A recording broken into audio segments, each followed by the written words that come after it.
Hi friends, welcome to நியூரா cakes. இது 1.5 kg vanilla flavour cake. இந்த கேக்கை செஞ்சு முடிக்கிற வரைக்கும் யார் ஆர்வமாக இருந்தாங்கன்னா தெரியல. என் தம்பி தான் ரொம்ப ஆர்வமாக இருந்தான். ஏன்னா இது கிரிக்கெட் தீம் கேக். அவனுக்கு கிரிக்கெட்னால் அவ்வளோ பிடிக்கும். என் பர்த்டேக்கும் நீ இந்த கேக் தான் செஞ்சு தரணும்னு ஒத்த காலில் நின்றுட்டுருக்கியா. அண்ட் கஸ்டமர் ரெஃபரன்ஸ் இமேஜ் அனுப்பி இந்த மாதிரி தான் வேணும்னு வேறு சொல்லிட்டாங்க. ஸோ அதில் உள்ளதை அப்படியே ரெப்ளிகேட் பண்ண ட்ரை பண்ணியிருக்காங்க எங்கள் அம்மா. இந்த கேக்குக்கு ஃபீட்பேக் கஸ்டமர் ஷேர் பண்ணும்போது கேக் கொஞ்சம் கசப்பாக இருந்துச்சுன்னு சொன்னாங்க. அதுக்கு காரணம் கேக் பாட்டமில் யூஸ் பண்ணியிருக்க பிளாக் கலர் லேயர் தான். எப்போவுமே கேக்கில் டார்க் கலர் நம்ம யூஸ் பண்ணும்போது நிறைய கலர் ஆட் பண்ணுவோம். அதனால க்ரீம் கொஞ்சம் கசப்பாயிருச்சுன்னு நினைக்கிறேன். இதை கஸ்டமர்கிட்ட நாங்கள் முன்னாடியே சொல்லியிருக்கணும், பட் நாங்கள் தான் மறந்துட்டோம். இது எங்கள் மிஸ்டேக் தான்.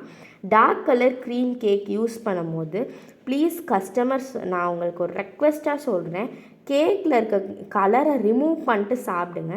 மோஸ்ட்லி டார்க் கலர் சூஸ் பண்ணாதீங்க. அப்படியே ஒரு இக்கட்டான சூழ்நிலை எனக்கு டார்க் கலர் தான் வேணும்னா க்ரீமை ரிமூவ் பண்ணிவிட்டு சாப்பிடுங்க.